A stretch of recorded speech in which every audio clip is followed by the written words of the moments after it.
السلام علیکم ورحمۃ اللہ وبرکاتہ۔ آج کا ہمارا سبق نماز کے ارکان۔ نماز کے ارکان یعنی نماز کے اندر 6 فرائض ہیں جنہیں نماز پڑھتے وقت دھیان رکھنا چاہیے۔ سب سے پہلے ویڈیو کو آخر تک ضرور دیکھیے، ویڈیو انفارمیٹیو ہے اور نماز کے ارکان کرنے کا طریقہ بھی بتایا جا رہا ہے۔ نماز کے اندر 6 باتیں ایسے ہیں کہ ان میں سے اگر ایک بھی چھوٹ جائے تو نماز نہیں ہوتی۔ ان 6 کی حیثیت ایسی ہے جو ایک عمارت میں کھمبوں کی ہوتی ہے، اس لیے انہیں نماز کے ارکان، ستون یا کھمبے بھی کہتے ہیں۔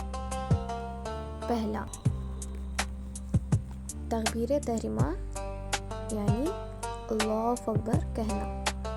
دوسرا، قیام کرنا یعنی سیدھا کھڑا ہونا۔ تیسرا، قرات کرنا یعنی قرآن مجید پڑھنا۔ چوتھا، رکوع کرنا یعنی جھکنا۔ پانچواں، دونوں سجدے کرنا۔ چھٹواں، نماز کے آخر میں بیٹھنا، قیدائے آخرہ میں تشہد کی مقدار بیٹھنا۔ انشاءاللہ ان 6 ارکانوں سے ہماری نماز اچھی طرح سے مکمل ہو جاتی ہے۔ ویڈیو کو لائک کریں اور ایسی ہی اسلامی کنٹینٹ دیکھنے کے لیے سبسکرائب کریں اور شیئر کریں۔ جزاک اللہ۔ السلام علیکم۔